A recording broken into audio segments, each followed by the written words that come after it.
everything going? Good. Your meeting, Mayor. Okay, did anyone get the chance to read over the minutes from our last meeting? So first we gotta Oh, bang the wait, gavel and call the meeting. call the meeting to order at 3:24 PM on Monday, May 9th. And then, now we can get into approval We minutes. do a roll call. Do you want to do it? Okay. You do it, Mayor. Roll call. Cooper? Yeah. Kayla? Here. Maisie? Here. Annika? Here. Indigo? Here. River? Yeah. Eleni? Here. Caitlin? Here. Okay, full attendance. And for the approval of minutes, does anyone want to? I'll make the motion to approve the minutes. I'll second that. Okay. So who made the I will motion? not get it. Kayla makes the motion, Maisie seconds it. I will. And then, do we do a vote? Yeah, because everyone's here, I suggest you just say all those in favor. And if everyone wants to vote in the affirmative, you say aye or yes. If anyone is opposed, you vote no. So, Okay, all in favor? Aye. No one opposed? unanimous. Okay, Okay, well, the next item is, we have Ridgway County Commissioner Jake Neese here with us. Before I introduce him, this is your last meeting on the Ridgway Youth Advisory Council. So big deal. We'll talk more about that and expectations here after Jake's presentation, but just wanted to say congrats on getting to this point. It's late in the year. You guys have a lot going on. So, well done. With that, everyone put your hands together for Jake Neese. Pause. Wow. Well, hello. My name is Jake Neese. I'm one of the 3 Ridgway County Commissioners. I talked with John and or Preston before about talking with all of you a lot earlier, because when we were talking more about COVID, we were talking a lot about schools and about the students, and it dawned on me that we were not hearing directly from any of the students at all. We hear from Susan Lacey and Todd Loki and their representatives, but it's nice to hear from the people whose lives are going to be impacted by the policies that we're making. So I really wanted to hear from all of you. And so this now came to be. I couldn't make some of the earlier meetings, but I'm going to talk a little bit, but I actually want to hear from all of you quite a bit. So I'm going to try to leave room for that. So I've got 4 things that I'm going to start with: an overview of county government, role of a commissioner, services the county provides, and some of the issues that we're dealing with now. So the overview of county government is essentially counties exist to carry out state policy. We've got 64 counties in the state. The state makes rules, but someone has to actually be on the ground to make sure those rules actually happen. And so that's what the counties are for. We've got 3 county commissioners that make local policy, but then there are also a bunch of other elected officials like the sheriff, the treasurer, the assessor, coroner, surveyor, clerk and recorder, and they're all independent. So it's this group of elected people that are all working together to carry out state laws and then also make rules that are unique to our area. So the role of a commissioner is a little different than all those other elected positions, because there are 3 of us. So there's no one commissioner that can say, do this, don't do that. It has to all be done by consensus. And what we do is we make policy, we review and approve contracts, and we make the budget. And so there's a lot that goes into each one of those things. We also assist citizens with issues. If you have any local issues or issues that maybe need to go to the state or the federal government, we have the ability to contact people and kind of elevate those issues. So if you're trying to do something, say you need to get your car registered, but there's a problem and you can't get through to anyone, you can always call an elected official, a commissioner, and we can help you connect with the right person. That's just one example. There's lots of examples out there like that. We also have the opportunity to shape state policy. So because the counties have to carry out the laws that the state makes. We also get some say in the laws that they make. So that is also really exciting. Lots to say about that there, but I'll keep moving. Some of the services the county provides is basically everything that you think of when you think of like touching the government, like registering your car, voting. The county carries out the elections. The county collects taxes, marriage licenses. It does law enforcement, building inspections, invasive weed control, social services, road and bridge maintenance and construction, food inspection, liquor licenses and marijuana licenses, and public health, which was something people didn't really think about much until all of a sudden that was all we were thinking about.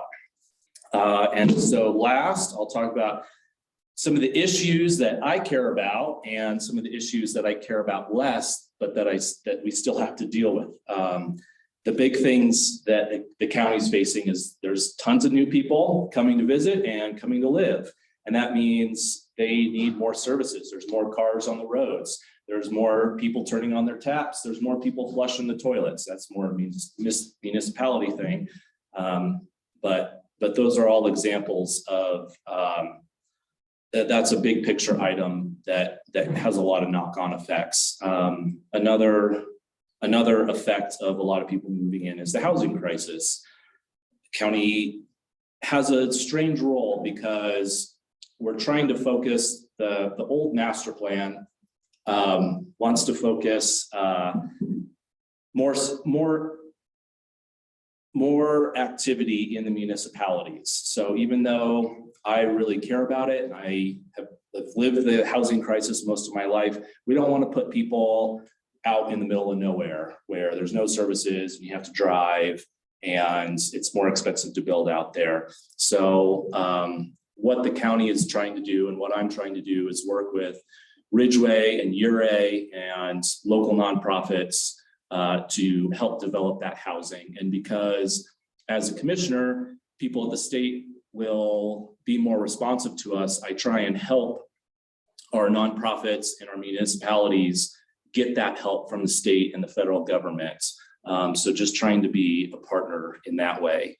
And the third thing that I really care about a lot is the climate crisis. The county has a role in that because we need to do emergency planning for, say, wildfire evacuations. We need to also do a lot of mitigation to try and reduce the effects of that. So we're working with the Forest Service to do vegetation reduction. We're also doing things like easing regulations to make it easier to put solar on your house. The county's already done that. But trying to cut red tape so that people can take their own actions, and then finally updating county operations so that the actual government has less of an impact. So those are some of the things that I'm really working on. Some of the stuff that I care about not as much, but that is still really important. Things like the marijuana ordinance revision is taking up a lot of time. Roads and speeding, our sheriff's capacity, short-term rentals, water issues, the list goes on and on. So that's really what I had prepared for you real quick. I didn't want to sit here or stand here and talk to you too much. I'm really curious what kinds of questions you have for the county or things that the county should know about that maybe we don't, or maybe something that I'm not thinking to ask about. So I'd love to hear from anyone here.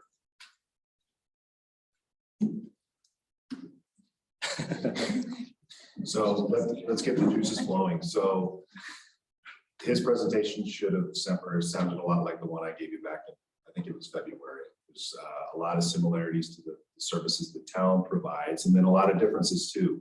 So back in February, I covered, again, the services the town provides. And it can get confusing given that the town has its own jurisdiction and everything that falls outside of the incorporated limits of town falls under the county's purview. So we get a lot of folks that we try to we work with on that on a regular basis. So let's do this.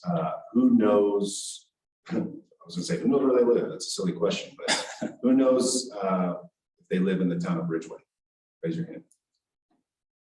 And who lives in Uray County, unincorporated Uray County? Wait, I guess wait, we still live in Uray County, if you live in town, right? Good point, but I mean, outside the jurisdiction of the He town, said unincorporated. unincorporated. I actually don't know. So I live on Willer Musa. so Up in that's Mount Meadows. You live in the in county. the county. Wait, then how come you have to apply for school? Because I'm in the Uray School District. Oh, so that's different lines. Yeah. There's all kinds of different districts that like lay on top of each other. There's like the school districts are different. There's fire districts. There are different taxing districts. Like if you pay different taxes depending on where you live, it's very confusing. Yeah, we talked about those special districts last time I did that presentation, but you all remember that, right? I mean, that was, what, 4 months ago? So, what questions do you all have? So how do you work with like the town council in Ridgway? Well, my primary point of contact is Preston here. He is sort of the focal point. Just like the town council will give direction to Preston as the head, the Board of County Commissioners, we have our own similar structure.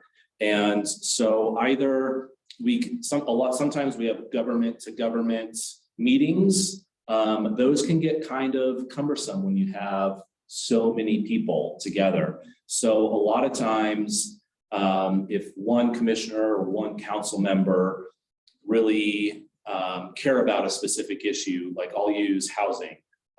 That's something that I'm working on. I might reach out to a specific town council member, or I might reach out to Preston and say, hey, the county knows about this grant opportunity, but I think it would be a good fit for the town. Do you want to work together? And then we'll kind of go from there. Maybe it might get assigned to staff. Maybe I might help write the grant, or maybe I can help get some matching funds from the county, because when you ask for $1 million from the federal government, they're going to say, well, do you have other local support? So if the town wants to apply for a grant, the county can say, hey, we're going to support with $10,000 because we care about this too, and we'll write a letter of support. So that's one way that can look. Yeah. How, like you talked about the housing crisis, what are like the biggest solutions for that right now? Because you said you don't, like, you're trying not to get people like spread it to all of the like out of town. Right. Well, so there's this document called the master plan. It was written in 1999, so it's kind of old, and we're working on updating it. But that is a tool. Ridgway, the town of Ridgway, in 2019, I think, redid their master plan, and they did a really good job of it. And that's a really good way to try and draw everyone in and figure out what your community values are. And so the county's master plan says that we want to keep our rural areas rural. And so that's kind of where that agreement came from, that we were going to focus more development in toward the municipalities. Not quite answering your question. Can you ask it Just again? like, is the best solution to like build like affordable housing and stuff for that? I don't know. I'm just kind of wondering like how do you The actually biggest pick the solutions, house? yeah. Well, I mean, a lot. That's a hard question to answer. That's something we're all trying to figure out. It's like this big, huge ball of wax that you can't quite grab a hold of. But building is one part of it. And it is cheaper to build where you already have water lines, sewer lines, trash facilities in a town, instead of doing it out in the county where you have to dig a well, which is really expensive. Maybe you might not even hit water. You have to engineer and build a septic system. The biggest solution I can think of right now is building more, and also making sure that it's deed restricted in some way. You can build more and you can sell a $900,000 condo and say, for instance, a teacher might not be able to afford that. And so the trick has been, how can we build things that are affordable for people who actually live and work here. And so there is a lot of money coming from the state of Colorado and the federal government through grant programs right now. And so that is really what we're going after, is trying to get that state and federal money to subsidize new projects, and then figure out a way to keep those affordable so that you don't build it and then in 10 years, someone can sell it for a super high price, and then you sort of have that taxpayer funded house that they get to take a bunch of profit on. And so one of the ways to do that that I've been a part of is this nonprofit called the Home Trust of Erie County. So I'm on the board of that. And what that does is it will buy land, or people can donate land to it. And then that nonprofit can use those grant or loan programs to build the houses. And when that cost of land is taken out, that's a big chunk that brings down the total price. And when the nonprofit owns that land, they can put rules on resale. So you can only sell it, you can only appreciate this much more, like 3% a year is kind of what we're looking at, so that people can still make a little bit of money and get their money back. So they're not just paying rent to someone else, they actually get that back when they sell the house. But it's not so much that it makes it unattainable for the next person who wants to come in and buy. And when the nonprofit owns the land, they can actually review and enforce all of that stuff.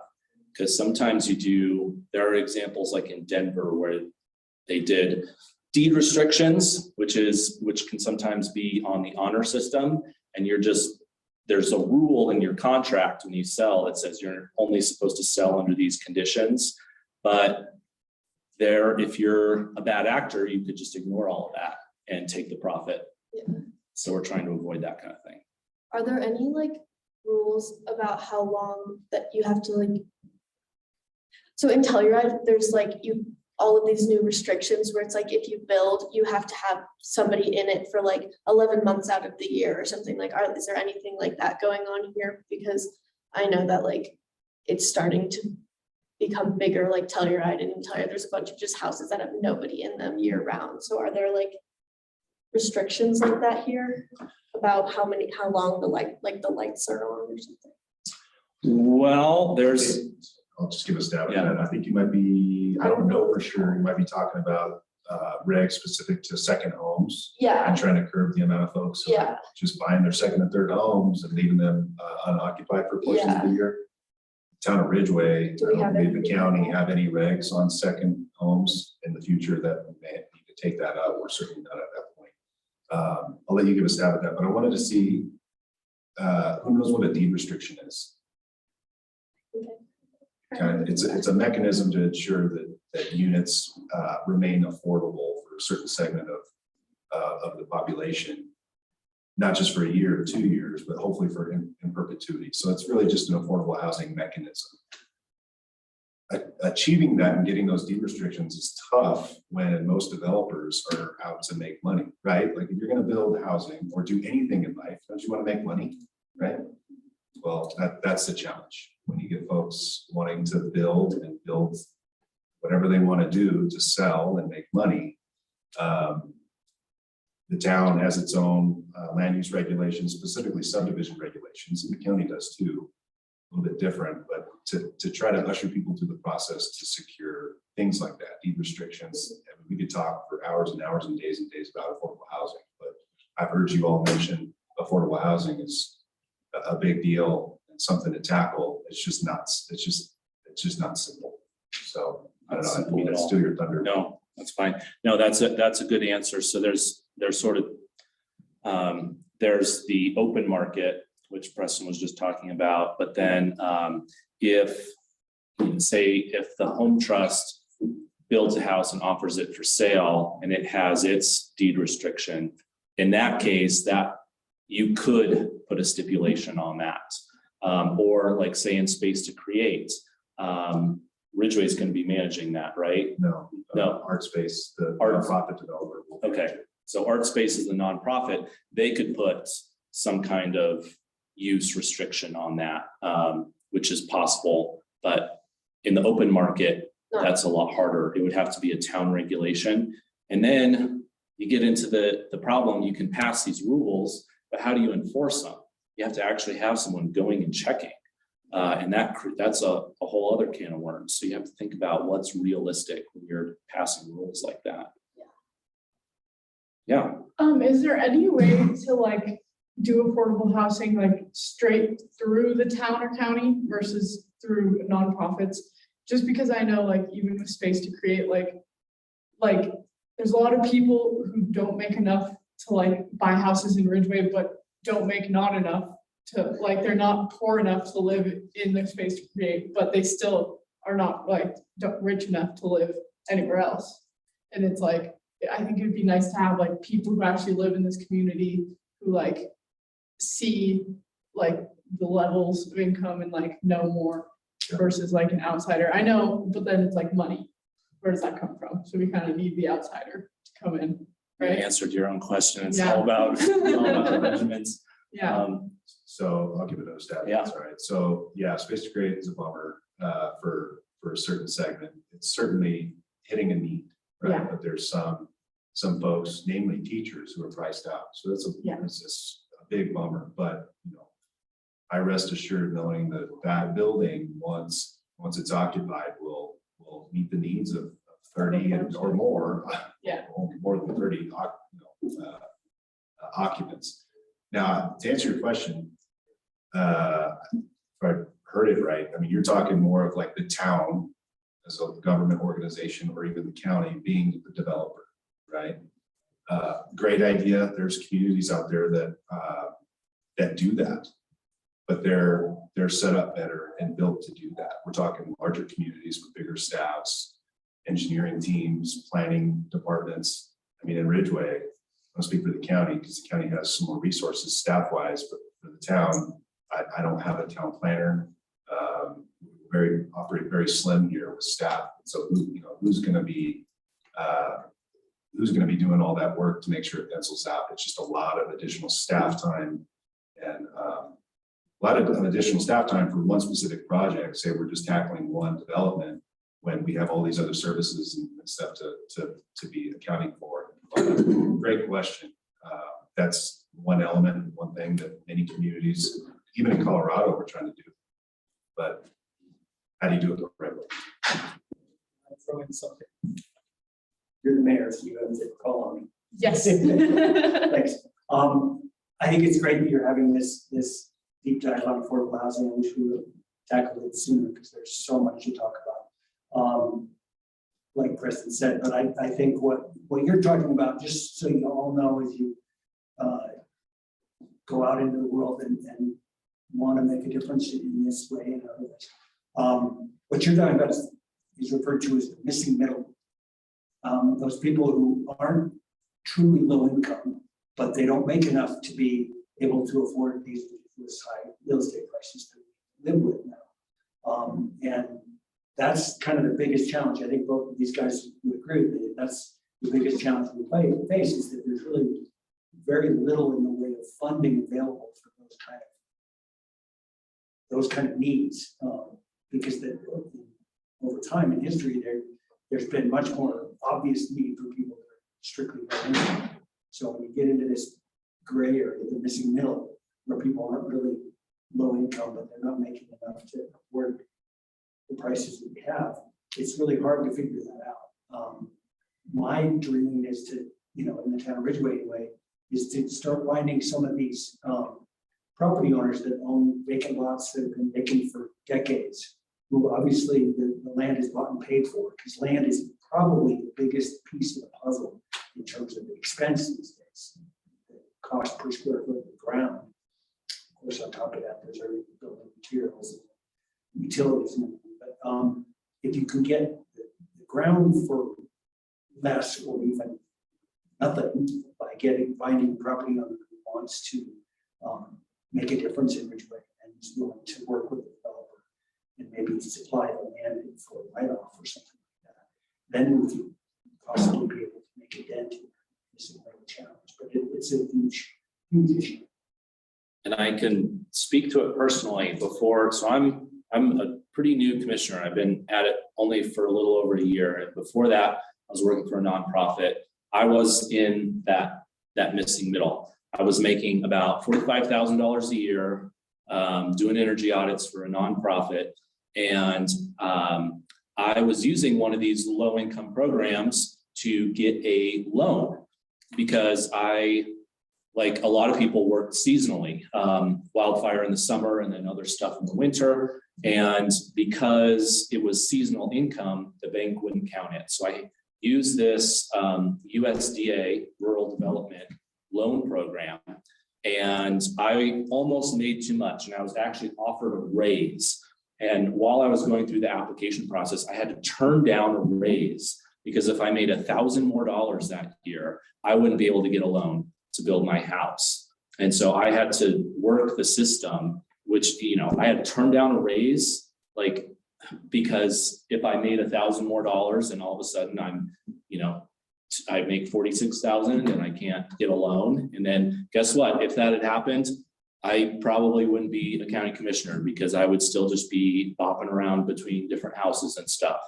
And so one of and I'm going to keep going with this example because what you're talking about is that 80% AMI. You've probably maybe heard people talking about that AMI, area median income. What that number does is it's a calculation and it has a bunch of assumptions built into it that just aren't true here. It assumes that the price of houses is somehow related to what people make at their jobs living here. We know those things are not connected here.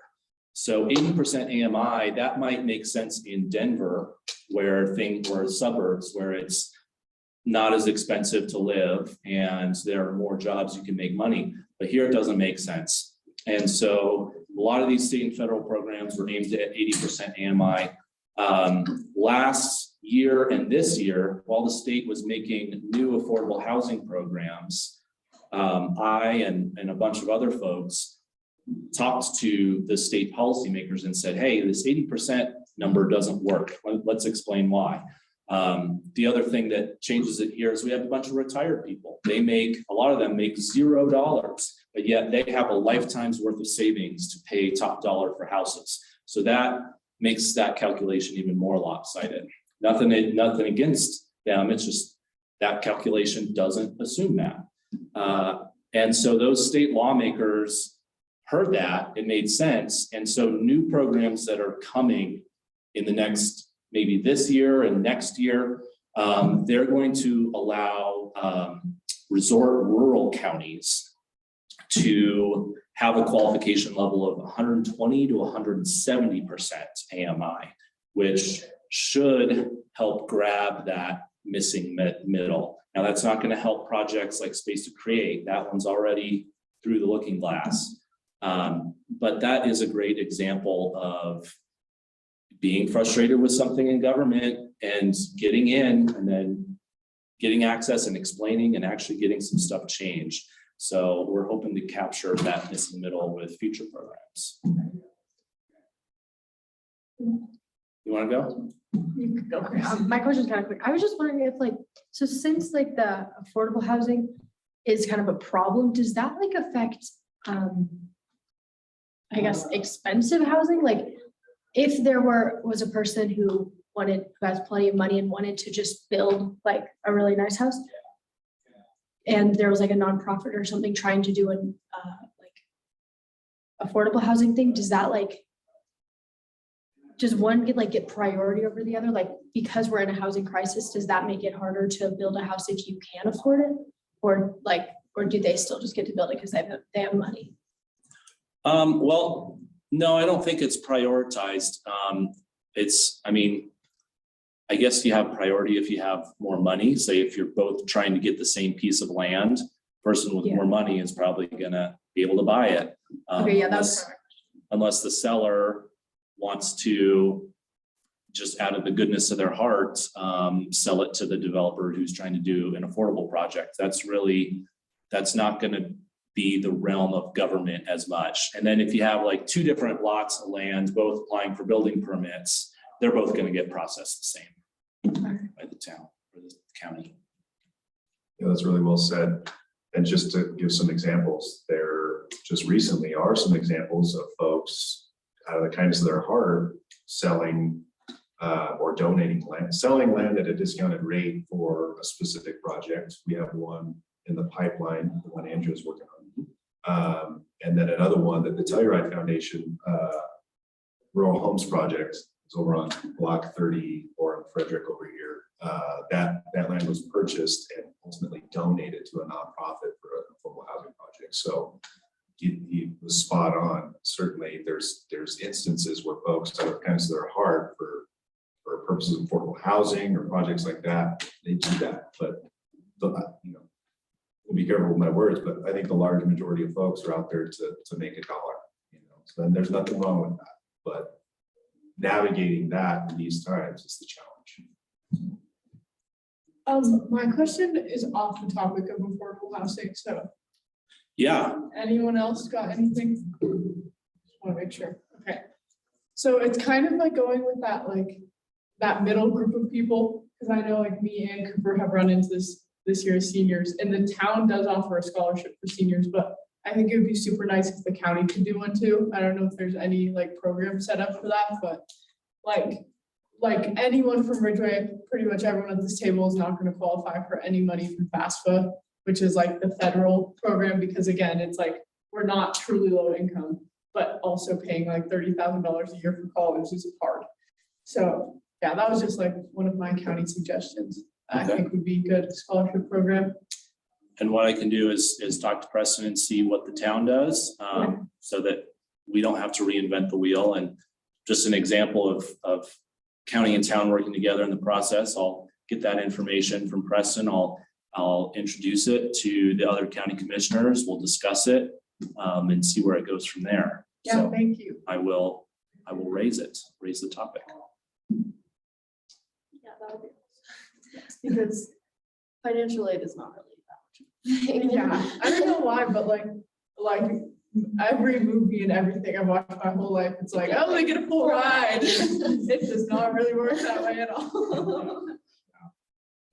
So we do. Yeah. And I think Anna and Cooper are the only seniors at the table, right? Yeah. What else, y'all? Question, like what you were talking about at the beginning with COVID, you said you never really asked for like student or youth input. Was that just never a possibility to happen? Or like, why did that not happen? Well, yeah, I didn't know how to ask. We'd have the superintendents at our county meetings, at our public health meetings. And they would relay what's going on at the schools. There is a certain chain of command elements where I work at the county, I don't work at the schools. So I don't want to go and mess around with what's going on at the schools, because Susan's got her whole system and you got your principal and teachers and all of you. But I do like to at least hear from people who I don't really like, I guess, who are on the bottom. I'm thinking of like the pyramid, but you're not really on the bottom. Like you're the people who these policies are affecting. So I didn't know how to ask. And like, what do I do? Do I just walk into the school and start talking to students? Like that would freak people out. And so that's when I learned about this advisory council. And this is like the exact perfect thing I was hoping for. Like this is an organized forum where we can talk back and forth, and it's appropriate. I'm not gonna upset the principal or the superintendent. I'm not gonna freak anyone out by walking around in the hallways asking about COVID policies. So yeah, I didn't know how.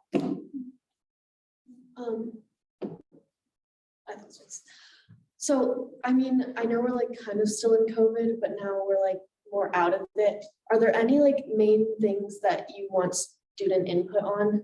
Because I feel like we used to have a lot of opinions on like COVID policies, but we don't really anymore. Yeah, Is there anything like that? do you have any good lessons learned? Like what went right, what went wrong? I'm kind of curious, like what it looked like from your perspective about like masks, vaccination. Like how did that all feel? Like everything was changing a lot. And I know you probably felt that at the county level. I felt it like the state would like make some announcement at 5 o'clock on a Friday and they're like, you better be doing this at 8 a.m. on Monday morning. And it's like, oh my God. So like you guys also got that, like shit rolls downhill. And so it was coming all the way from the federal government. So I know it was chaotic and it was not great, but it was chaotic for everyone. But was there anything that like really stood out that was a total screw up or something that you're like, I think that went well here, but you can see other parts of the country where maybe it didn't go so I well? think our mask mandate went well and that didn't go very well across the country. That's something that I feel like, but it's also Such a Ridgway. It's like we're all democratic liberal, little. What about it specifically? Like, tell me more. I mean, I just think that, I don't really know specifically. I just think that, I mean, everywhere I went, everyone was wearing masks. I feel pretty like much. I didn't really ever, like I'll see stuff on the internet of just like people going crazy over like having to wear one. And I never like felt that problem in our school. Like there were some kids that it would be like, put your mask on, but it was like, I don't know. I feel like our school actually kind of handled COVID pretty well. Well, I thought some of the policies were funny. Like we had to wear a mask and like, but we could take it off when we were eating. Oh, yeah, some of those were a bit weird. And then, One thing I was gonna say was just, I just didn't like how COVID became like politicized, because then everything was so chaotic. It's just weird how like science and facts can like turn into absolute chaos. So like, I don't know how like you approach that, but that was a big factor. I feel like overall compared to some places, we had. Yeah, I think we pretty got good COVID I think we had experience. it pretty lucky. I think there were some policies, but I think more at the hands of the school than the county or town that were a little weird. Like this year, we are only allowed to go off campus for lunch like one day a week, but I think that's a school thing, but they say it's because of COVID. and Yeah. Not overwhelming Yeah. the businesses, Because last year, but like, all had like all juniors and seniors had so much like online schooling and like they didn't, like you guys went for like what, one I went class? to school from Yeah. 8:10 to 9:45, and again, that's probably a school policy, but I think that if we ever were gonna have to go into like that much of quarantine again, hopefully not, that it would be a lot more beneficial, even if we are online, to have it like our Ridgway teachers, your teachers teaching the online classes versus like the CDLS, which is Colorado Digital Learning School. Like I took an AP class on there and I would turn in like something not even, it would be like an old essay from like 3 years ago and I'd get 100% instantly. Like they did You really like just have to automatic do it. grading. And like as soon as we found out we could do that, like I know it's hard and we should have like kept our integrity I don't better. know math But anymore. like, you know, like we should have kept our integrity better, but it was like hard, like once you found out, like these teachers don't care, they're just giving us hundreds, like within 30 seconds of anything we turn in, like why put all the effort in? You know, these meetings are recorded, right? we didn't. I think all the teachers know that anyway. Yeah. Oh, that was just Anna. It was odd. I think it's a little weird how this, again, this is more school, but how we went from like so like online last year and we had all these promises that that's what it would be like this year. And now this year we have like full school days. Yeah. And like, And it's like strict full school days. Yeah. and even that was like with COVID, like it wasn't, like when it was kind of bad a couple months ago. That's crazy how we went from like really bad in like February to like 3 weeks later, just I feel completely, like no masks, in on a random no Thursday. precautions. Well, I'd agree that I do think that the schools here did a good job overall. I was impressed with them being ready. They sort of had a parallel track. At least this was the picture that I got from my end, not being in the schools, that they had the parallel track. They're ready to be in person and they're ready to be online. And depending on what happens, they could switch over. I thought that was a really good strategy. Is there, some of the stuff that you mentioned about school policies, that the county has nothing to do with that. Was there anything that, like, what about out in the world in general, like at least in the Uray County world? Like, was there anything that could have gone, well, a lot of stuff could have gone better, but what stands out? I mean, I know the politicization of it, that's something that's bigger than what we can handle here. For me, I didn't see issues as much with like citizens of Uray County, but like I work in Uray. And so like last summer, it was really difficult to like get outsiders to want to like go with our mask mandate. Like, and you know, we'd get so many complaints in our restaurant, like just because we asked people to wear a mask in like the summer before. And I guess I don't even know if the county can Well, do I feel like anything if about that. tourists were given more information about like what our policies that we have going Yeah, on. I don't know. and it was I don't know hard, how and you would like, have done that, even when it but- was like a count, we were like, I feel like there's a county mandate, like masks inside, like there's nothing like we are even, like we can even do about that, like. It's not our policy. I mean, I think it's a good policy to have, but it's just hard. I don't know if there's a solution to that necessarily, though. It's, I mean, you were talking about more communication or we were trying, but I mean, who pays attention to notices from the government? I mean, we put stuff out on different social media platforms. We print out signs, we give designs so that people can put it in their store windows. Do you know if like hotels and Airbnbs were like giving any of that? They were supposed to be. Yeah, so, yeah. That's- Supposed to be. That's the other thing about, that was a lesson I learned about enforcement. You can make all the rules you want, but if enough people say, I'm not doing it, come and make me, are you gonna really come and make them? And we had people who were threatening to shoot anyone who tried to come and make them wear a mask. So then you say, okay, are we gonna send our public health director to this business where they've made a threat like that? Are we gonna do that? Is it worth it? That was really tough. So that's where the politics, sorry to interrupt, that's where the politics you were talking about comes into play. You know, how do you create the buy-in? When you have a mandate, you have a business owner, say a lodging representative who doesn't subscribe to it, doesn't require it of the patrons. How are you gonna enforce it? Is it possible to say like you'll be fined? Like if you don't? Sure, governments have the ability to levy fines for certain infractions. Like he was saying, COVID happened really, really fast. Things were changing all the time. For the county or the town to have to impose sanctions or fines for infractions for COVID related stuff would have been really, really tough, and just tough in general and tough politically too. So that's an interesting question, but a lot of that, most of the regulations were handed down by CDPHE at the state level.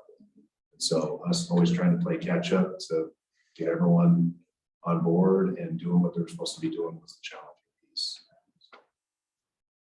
That's been an interesting lesson just in government. Like government can make, I've said this before, but if you make rules that people don't buy into, I mean, the government can't really do anything without some kind of support. Like it feels that way, but now that I'm in it, you know, if we pass some rule and everyone's just says, I'm not doing that, you know, we can't do anything about it. So it really is, I feel, at least on the local government level, it really feels like it is two-way. And it's tough to get feedback from people because local government is kind of boring most of the time. But it's, you know, it touches your life in so many ways. And so that's been a lesson for me, is like you really, like it's part of my, I consider it part of my job now to go out of my way to really talk to people and do some ground truthing. Like, what are people really thinking? Is this actually a good idea? if we make this rule, do most people agree with it and want to follow it? Or is everyone going to ignore it? And then if everyone ignores it, are you going to create an environment where people just get used to ignoring the laws? Like, what's the next law you're going to ignore? Maybe I'm not going to follow the speed limit. Maybe I'm going to drive drunk. What are you going to do about it? And so it's a slippery slope. Like, yeah, it's a little more delicate than I initially thought. And that's part of why I wanted to come and talk with all of you, because I need to, it's part of my job to make sure I'm hearing from all of you, because you're impacted by the decisions we make. I think that in the future, like if something major like this ever were to happen again, like COVID, it would be nice if like we were part of the discussion like earlier, which I know it's like you couldn't just walk into our school and just be like, hey kids, what do you think we should do? But like, if knowing now that we can do these meetings and stuff, it would be nice if we were like part of the conversation earlier. Well, and if something big does happen again, I mean, that's why we do this kind of stuff when it's a little more calm. It's like, now I know this board exists. I know all of you, you all know me. And if there's an issue, like I'll leave my business cards, like as representatives, as the Ridgway Youth Advisory Council. If there's something that needs to come up on the radar, we now have this channel. So it's really good to do this stuff when there's not a crisis happening. Yeah. But at the same time, that's well said. At the same time, it takes two to tango. Yeah. I think it's imperative that you all and all your peers, not just in Ridgway, but other communities, try to stand on top and in touch with what's going on in the community. When I was your age, I didn't, and that's why I see the huge benefit here, because you all have a lens to the town and local government and have a better understanding of what's going on. But it does take two to tango. You all have to do your due diligence, and have the initiative to care, try to find out what's going on. I don't always know what questions to ask. I don't know what I don't know. Yeah, and I can't speak for everyone, but I do think that like overall, most people were like satisfied with the way the county handled COVID. I mean, of course it wasn't perfect, but like, how could it have been perfect? Like, no one had any preparations in place. So yeah.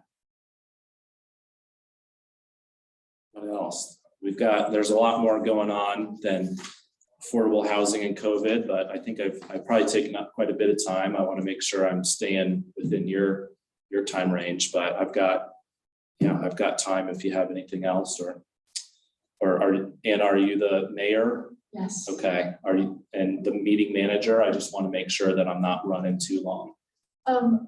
We don't have like a set end time, but I think as long as people feel like they got everything they needed. But of course, if anyone has anything left to talk about, go for it. Well, you can always go onto the county website and find Commissioner Neese's contact information. If you ever want to shoot him an email. I have some cards I'll leave here. Cool. Want to be in touch, but yeah, everyone's contact information is all over the website. It's easy to get in touch with us. Yeah, and if there's something that's in the future for the folks who aren't graduating, if you ever want to invite a commissioner or all the commissioners to one of your meetings, we'll always be happy to come visit. Yeah. I have a super quick question. Is there a place where we can find the names of cops in Erie County? Of the sheriffs or the town marshals? Marshals, I think. It was both of them. I believe it's on their website. If you Google Ridgway Town Marshal Which ones are the contact, Okay. I think it has all of their, Same for the county. You should go. yeah, and for the county. Okay, That's, In yeah, the that's, county, they're called Do they both? sheriff, deputy sheriff. okay. I think he said he was new. Deputy marshal. And the city, they're called policemen. All right, There's perfect. different names. but that is all public information. Like everything the government does, just about, is public. The only things that aren't are like lawsuits that are currently active, and then like private information of employees. And will there be a picture of them with their name, do you think? No, they don't. We'd love to know what you're asking. We don't have to get into it. No, I'm gonna write a letter to the editor. We had some prom run-ins. Yeah, we have a little problem. Not with any illegal. Yeah. Yeah. Illegal things. Well, actually, we were standing in the That's- median of the road, which a color says is illegal, so. I We're guess, taking pictures. but we were in the road. We were also median, not stopping traffic. But we were. Okay. Where was this at? Right. I was in your On right. Main Street. Yeah, It was probably. Was it your right? Yeah, it was. but we technically were breaking the law because I don't think you're allowed to stand in the median. So he was just doing his job. But can you park your car in the middle of the street? No. So that's what. Not unless you're a delivery driver. Well, police officers. Well, let me know if I can help with that. And Indigo, you were one of the original Baggett folks, right? I was, yeah. So I wanted to say, earlier, let's see, about a month ago, I went to the state capitol to testify in favor of a recycling bill that is going to shift the responsibility of recycling from all of us as individuals onto the producers. And I wanted to work Baggett into, or not Baggett, but Carry On into my speech, but you only get 2 minutes and I got cut off. But I wanted to say that I was inspired by that group when I was at the state capitol talking to the representatives, and I was thinking of you all about that movement that you were a part of, and that helped push me while I was working for Eco Action Partners. We have this recycling facility here now, and the one at the hardware store. Oh, yeah, that's And- my mom, my sister, and I run that. Yeah, and it's spread all across Telluride and Mountain Village. And so now we have this whole alternate recycling stream that didn't exist, that was totally inspired by you guys. And I was thinking of you guys at the state capitol when I was talking to them. So these little things can really have like big, they can become snowballs rolling down the hill. So just wanted to let you know that it made a difference. Do you think 1355? I have no idea. It's so close.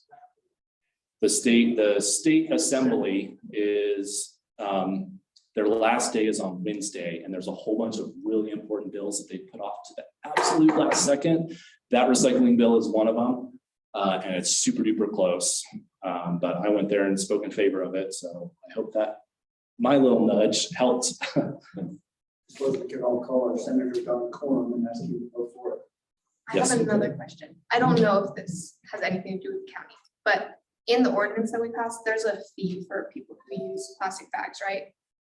So, And how do we enforce that? Because the the new restaurant that's in the place Oriental, next. they use single-use plastic bags. They do. Yeah, I've heard from a number of people that especially since COVID, they've seen a slacking off of people Yeah, going along with it. So I think that town staff just needs to. I just don't know Which place were you talking about? how. Agave Azul, yeah. Yeah, we can take a look. So, yeah, enforcement's tough, like we were talking about. before. Right, yeah. But, when we get complaints and folks actually giving us specific information on violators, if you will, that's when we are able to act. So if that's helpful, we'll make a note. And I honestly just think they don't know because they're a new business, Oh, yeah, totally. but So, So you start. yeah, but we don't, that's like something that we should do next year. anything else for Commissioner Jake Neese? Thank you so much for talking to us today. Thank you. Thank you. Thanks for having me. And don't be shy to be in touch. I don't know what I don't know. So make sure that we all hear about it. Now, I'm just one of the commissioners. There's 2 other people who have the same job, so you can also talk with them. Thanks. Thank you. Thank you. Okay, moving on to item number 3, we're gonna review the messages from our community suggestion boxes. Well, I also have something really quick. I actually leave at 4:30. So just to, Then let's jump to, if it's all right with you, the end of the year presentation, just to make sure we're all on the same page with that. Before we review the messages. So I mentioned before, this is your last youth council meeting. We have a town council meeting Wednesday. Raise your hand if you're planning to attend that council meeting. What time? Starts at 5:30. what, And- do you know when we'll be done? What time would the actual like part that we would be presenting? It would be within an hour or so. I'd say you'd be done by And we 7 can o'clock. come in because Last right, time we because I have an were- appointment in Montrose that ends at 5:30. So. That should be fine. If for any reason you can't attend the council meeting, which I hope is not the case, Mayor Clark will let you know what the alternative assignment is. But does anyone else have a conflict Yeah, I had mentioned last time, Yeah. both Kayla and I have a dance. that evening? We have like our performances this weekend. So is it just anybody else? I deliver newspapers, but I don't know if we'll be done before I have somebody to go up there. So if we're done by 7 for sure, then I'll be able to. So I'm gonna pull up the agenda just to verify. Yeah.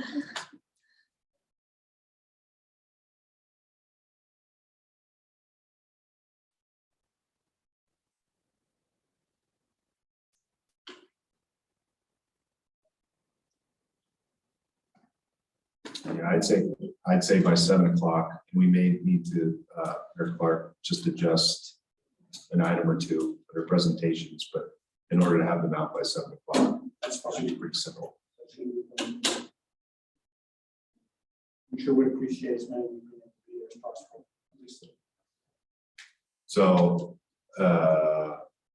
let's start with the expectation for Wednesday night. I doubt you all had a chance to get together and really talk about what you all want to talk about with the town council, but I think what would be helpful for them and what they really want to hear about is your takeaways from the time, here on the youth council. Granted, it was an hour and a half once a month since November. So I think they'd appreciate hearing anything and everything you have about some of the people you've heard from, some of the things you talked about, anything and everything. And they really want to hear from each and every one of you, not just Anna as the mayor, Cooper as the mayor pro tem. Are we making like a presentation, like slides? Yeah. Also, It's pretty late in the game right now, but that's a question for you all.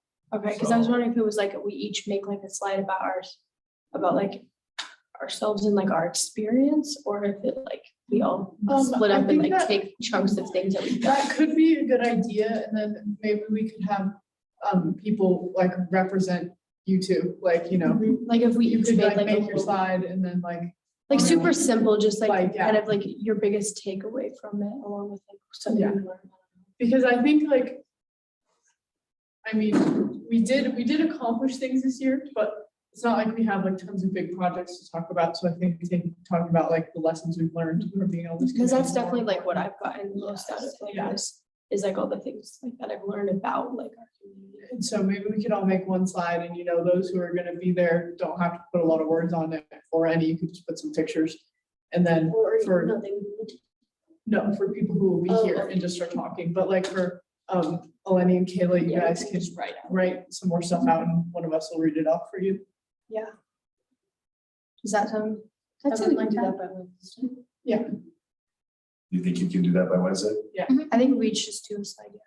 I see a bunch of heads nodding, so I'll leave it to you all to coordinate for Wednesday night. John, does that sound good to you? Any other questions on that? Cool. Well, looking forward to it. It'll be a lot like when you guys interviewed, so here, and we'll let you all come to the podium and do your thing. Yeah, sound good?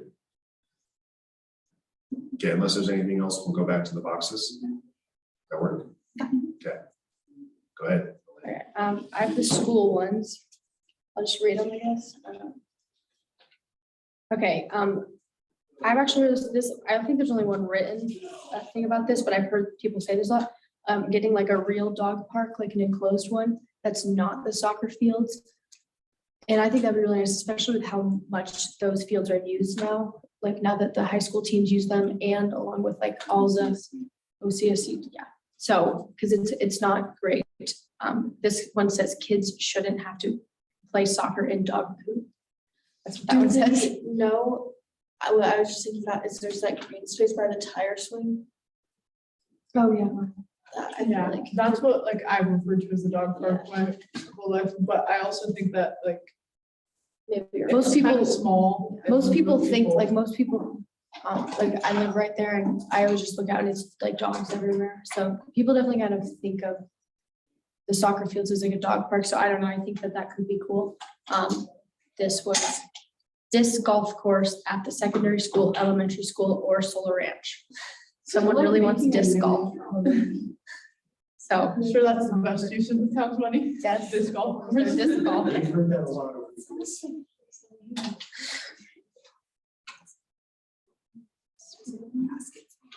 You don't know what disc golf is? I mean, like I did, I just like want to make sure. Just look at it. Frisbee golf. The town neighborhood recycling bins should be larger, not just small bins, like the tiny, just, regular bins. This one's kind of, there's actually two about this one, like getting, larger size, like full trash can bins for recycling. Cause I had to buy one of those like at my house, cause they're too small. Our community used to have service days. I love helping the earth and think we should do that again. So like we did that with school, those community service days. Yeah. Have a good day. Thank you. Compost by trash cans. So someone wants to have What was the last one? compost by, so like, I guess like compost bins by the trash Like a cans. composting system. I feel like that's nice, but probably a little tough. Yeah. For I people to don't, do you know regulate, if any towns have composting? Like, There are plenty of towns that have publicly run, maintain compost. I don't think I've ever seen one that has compost bins alongside the public. And also who, People that wouldn't, compost people wouldn't going go to? out of their way to like separate their They would food. put in the closest I one. mean, I love to think that someday people would, but I don't think it's No. very see I it. think it would just I be think another people have trash enough- can. people have enough trouble separating their recycling from their trash, right? But it's, I mean, I love that people are thinking.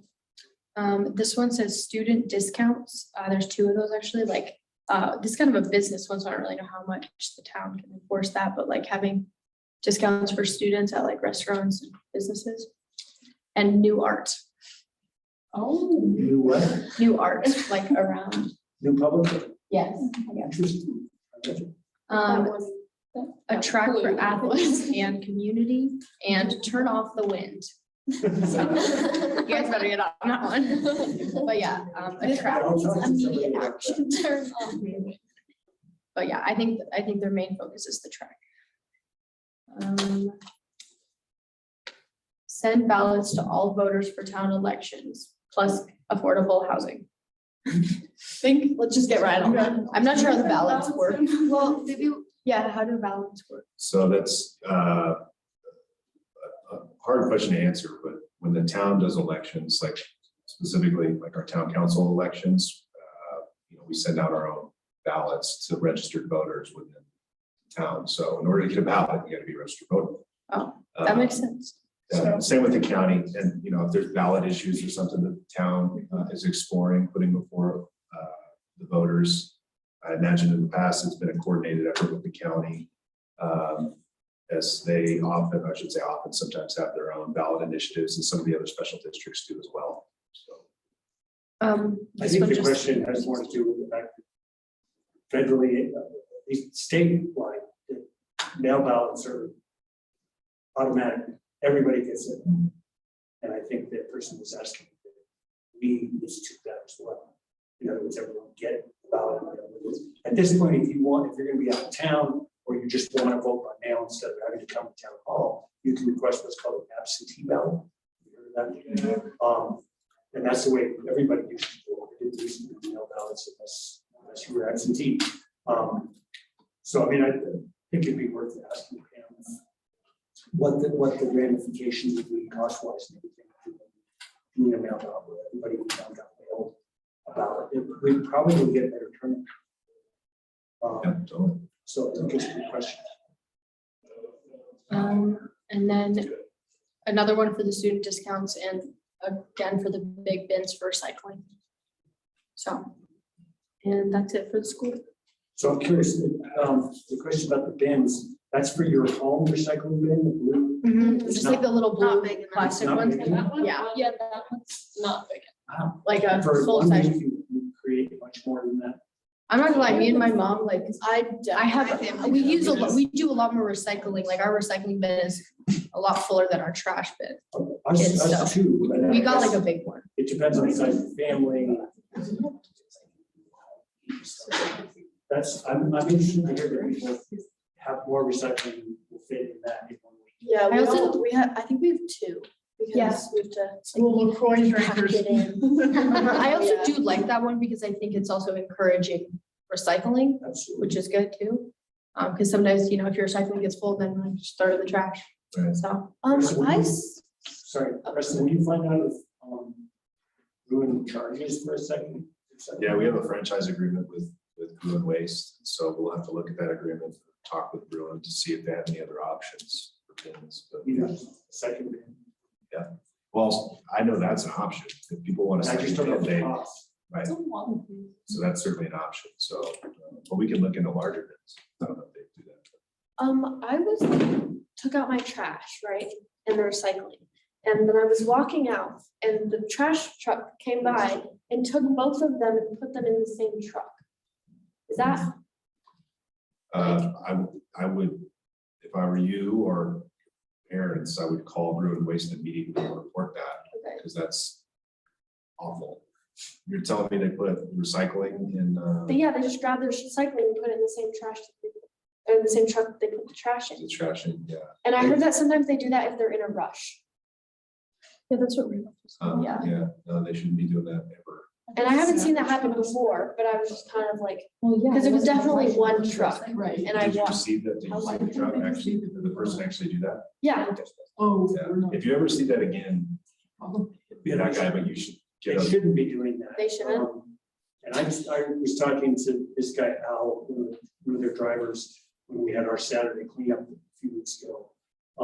He told me that they have this elaborate recycling facility, sorting facility in Montrose.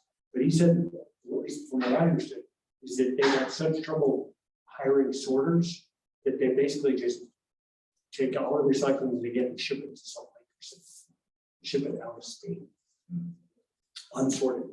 So I know it's an issue, but that certainly shouldn't be happening. Like you said, I would think okay, well, if I see it it happen, only happen if it was the trash truck and the guy in the back of the trash truck saw that there was also recycled in there, was in a rush and just. maybe like the recycle truck like missed it or something, I don't know. Well, did you see the trash go in and then the recycling go Yeah. in the same truck, or was it like they both bins went in?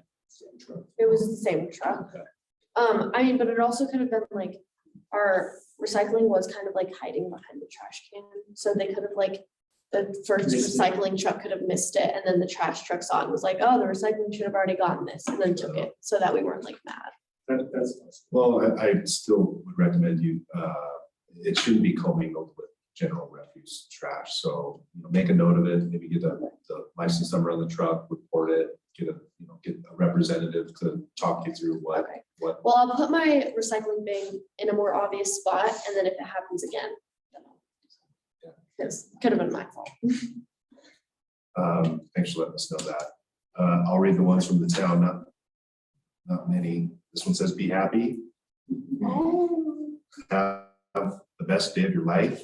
This one says, be excellent to each other. The be excellent was from, and then this one. Excited. I am concerned about the growing need to conserve water in Ridgway. It would be great if we could educate people, especially those just moving into our community, on how to conserve our precious water. Maybe providing all of the community with info and ideas on how to create zero-scape yards, plant drought-resistant plants when the best and efficient time for watering is, and how to collect and use rainwater. Maybe an info booth at some of the town events would help raise awareness and allow a forum to provide suggestions. Thanks for asking. Those like cascade stuff. That's what I was cascade. Robin cascade. She was our third grade teacher. I said 50. Our brains It's her. Our brains are about the same way. So do we want to do anything today to address these messages? Or do you think this is more put aside as ideas for what to start next year? Because it is kind of hard at our very last meeting to figure out anything to do with these. But I am glad that we have the boxes, like we've gotten good ideas in them How already. will we continue to like get those from the school? We just, During the summer, it'll be closed anyways. Yeah. So No, next fall. when but this like for the rest of happens the again. month. Well, I guess at the end of the year, we Should could we check take to away the see, box? we should Yeah. probably just check to see if what's left in there and then drop them back. We can Yeah, email it'd you. almost be nice to hang on to everything we've collected and then next year, whichever of you guys come back, hopefully all of you. Yeah, because I do Wow. think like the voter thing and the recycling thing, that's like out of these, Yeah, Or the something. dog park sounds like it could be a good idea. Where would that go? Good question. Well, I just think if more people knew that there's that green space right by the If tire. we just, you could like fence off a little area in that green space and be like, dog park. I think Yeah, we but just then need to it kind of- advertise I that think we just need to they need to advertise, either don't, clean up their dogs. Yeah, stuff it's like we in need to, the like- soccer fields or not walk their Yeah, dogs. because we're it's like running we need to around playing discourage soccer, like and you soccer step dog in a activity. paddle, Yeah. Which is like. So, yeah, a lot of different things going on. But I hear what you're saying about the dog waste. Yeah, the town can certainly help message the need for, and we have before, but do periodic messaging about the importance of picking up after your pets. That goes without saying, but there's people in the world that don't, right? So, but yeah, we can certainly do that. Now, on the boxes, yeah, I think you guys were kind of on this path, but if someone could maybe collect the messages at the end of the year and bring them to the town, we'll continue to have the town box here at the start of the next school year when we have the next youth council. That'd be a good time to review these messages that we just read and all the new ones that we gather over the summer, hopefully more. And I think that would be a good way to help inform some of the next year's youth council projects and things to focus on. Yeah, that would be helpful. I think I that's a think good like, idea to have. If stuff we to had start with. suggestion boxes like coming into this, like knowing what people wanted. it would have been-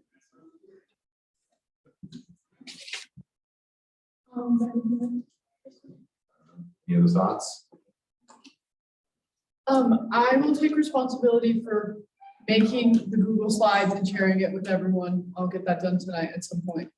I think everyone And should then- aim to have theirs done by honestly tonight, so you can look over it tomorrow. Yeah, so try and get those done and then don't really worry about formatting. Like 2 or 3 of us can go in and make everything look pretty at the end, but just like put your information in your stuff. What are we Are we doing gonna have like pictures two, of us? two like I central think we questions? should have like at least one like summary slide before we get into the individual. And just like about what we've done this year and what the youth town council really means. So I can maybe do that one. And then I think we should maybe do like, I think you should have a picture of yourself. Yeah, maybe like kind of sort of similar to like our bios, like a picture of Make a ourselves. personal And then like brand. what the biggest thing you took away, like the your biggest thing you learned. takeaway Yeah. and like why being on the youth town council is important to you, something like that, Doesn't have to be nailed down the exact same thing for everyone, but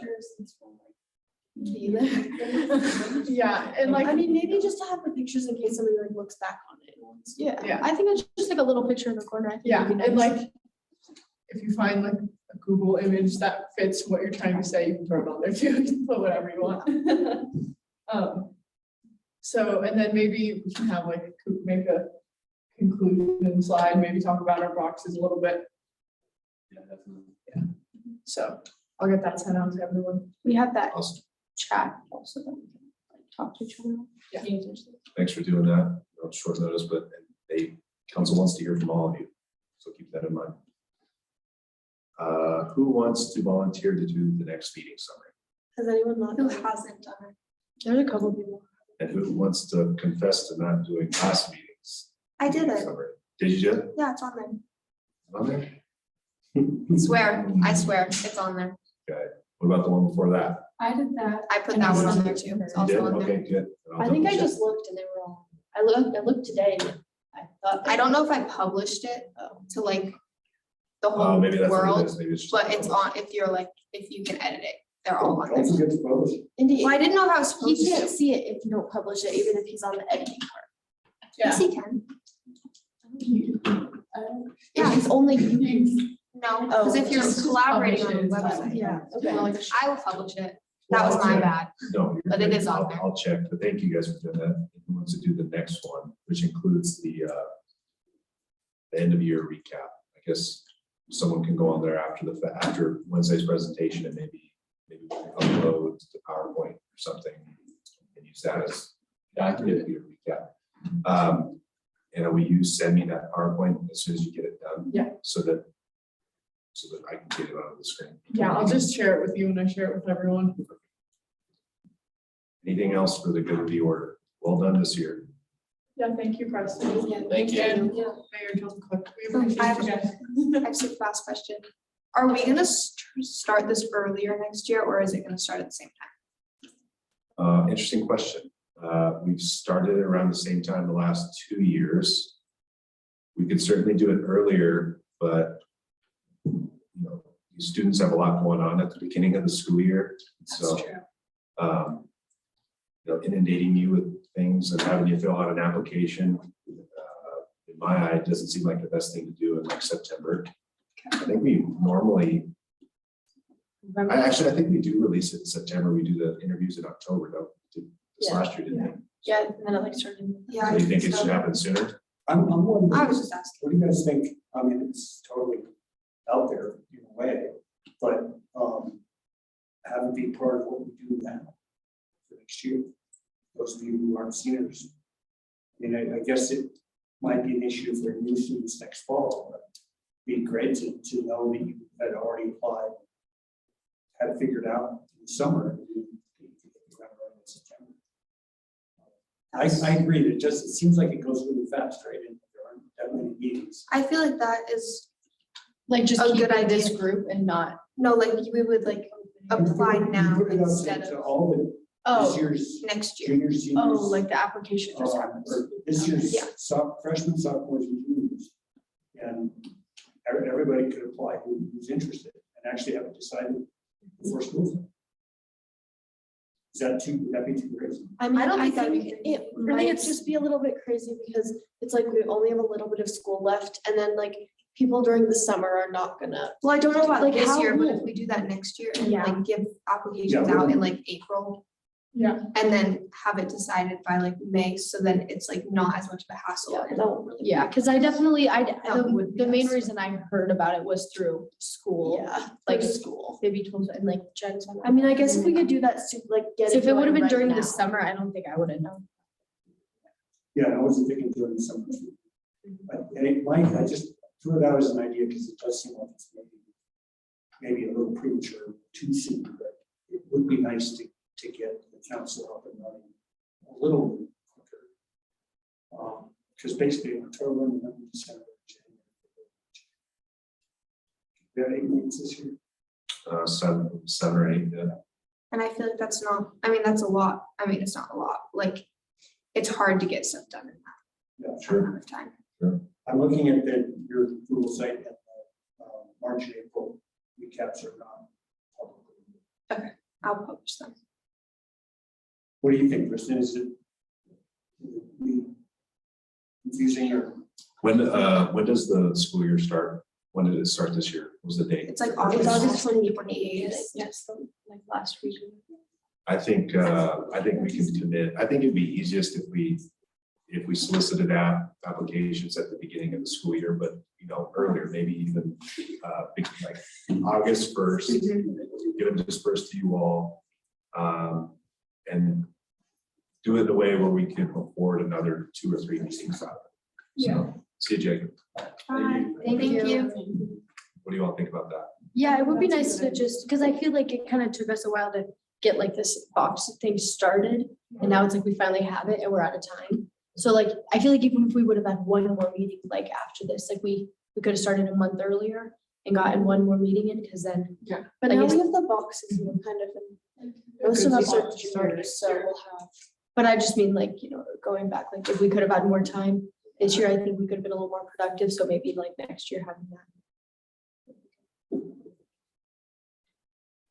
That's a great thought. I'll make a note. Anything else?